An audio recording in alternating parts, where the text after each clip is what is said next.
probably the biggest difference between Tekken and Street Fighter. Tekken's very aggressive, action-focused, kind of non-stop sort of game. Whoever gets the first hit is going to keep wailing on the other guy for a while, provided they know what they're doing, and vice versa. Whereas Street Fighter is a lot more defensive. You spend a lot more time guessing what the other guy's going to do. If you do try for a big move and you screw up, you're probably going to end up losing because you just left yourself wide open. So they're very different games in that sense. So what we really needed to do to get them together in one game was, rather than kind of shoehorn Tekken characters into a Street Fighter game or shoehorn Street Fighter guys into a Tekken game, what we had to do and what we're continuing to do is kind of make a brand new kind of game, set up a new stage somewhere, so to speak, at a place separate from traditional Street Fighter and traditional Tekken.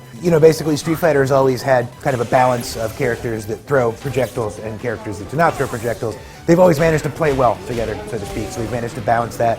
So because of that, we didn't feel the need to take an existing Tekken character and add moves to their repertoire that wouldn't make sense for them to have just to balance it out. King, for instance, wouldn't make sense to have him throwing fireballs or doing shoryukens and stuff, because that's not the kind of character King is. I think as a result, what you're going to see this time around is you'll probably see a lot more in-your-face kind of visceral, close-in fighting than you do in a lot of traditional Street Fighter type games. Obviously, as you say, there are some characters that really kind of suited the game pretty well from day one. Nina's a really good example. Some characters that still don't quite feel like they belong, and I think you're correct in pointing out that King, for the time being, King and Marduk both don't 100% feel right just yet. That comes from the fact that in Tekken, a lot of their moves are very specifically geared toward grabbing a certain limb, grabbing someone's left arm or right arm or their leg and flipping them or doing something. That's not something that really exists in the Street Fighter engine, not something that our Street Fighter characters can do or can react to properly. So right now, obviously we're still in the tuning stages. I think by the time we next meet at E3 or so, they're going to feel a lot better and a lot more natural, a lot more like they belong. We're definitely aware that there are certain characters, such as King, that are going to need a lot more work to wedge into this game than others.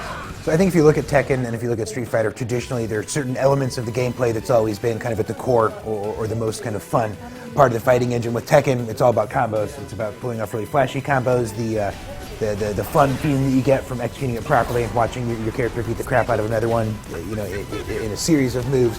For Street Fighter, it's always been a little more about, once again, reading your opponent, guessing what they're going to do, aiming for that one moment when they're open, and then doing your combo, as opposed to starting a combo right out of the gate.